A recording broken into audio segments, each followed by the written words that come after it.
Hi everybody, it's Jessica and Dave here with a crop update for harvest season. The first thing that we wanted to talk about as harvest progresses and finishes up in some areas is soil sampling. So this is one thing that you're really not going to want to overlook going into harvest and next year to make sure your fertility is set up. Yeah, sometimes it's really hard to wait the 5 to 7 days for the soil samples to come back, but it's a crucial sample to gauge where you're at with your fertility, especially your pH. Your pH can be extremely beneficial for both your fertility and also your chemistry for working.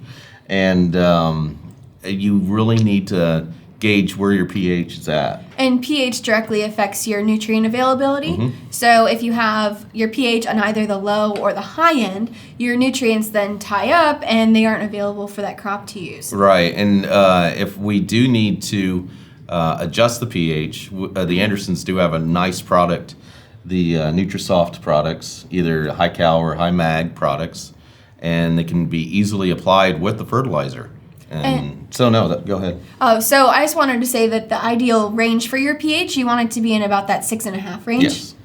And that's going to give you the optimum nutrient availability. And if that does need to be adjusted, apply one of those Nutrisoft products. They do provide in-season... instant almost. Yeah. With Ag Lime, you're usually going to have to wait about 3 to 4 years before you get the full effect. Where the Nutrisoft products, you're going to have the effect next year.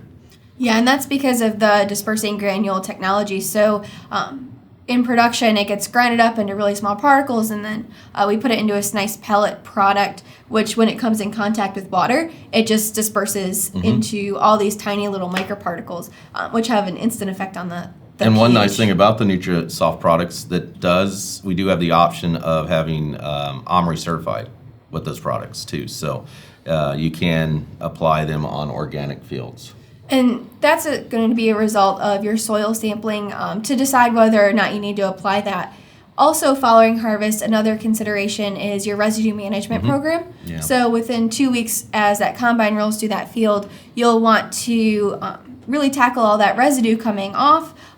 2 tons of residue leaves a lot of nutrients left in the field, and those are all locked up. So if you apply an Ultramate LQ with your 28% in the fall, then it helps break down all that residue and unlocks all those nutrients. The key to that whole situation is timing. The sooner the better. As you can see behind us, we're having a really nice fall. The temperatures are staying up in the 50s and 60s right now. Excellent time to be applying that. Once the temperatures get down below 40, microbial growth really comes to a halt, and you won't see the benefit of that breaking down the residue. And then speaking of microbials and soil health, cover crops. Oh yeah, cover crops are a good option right now.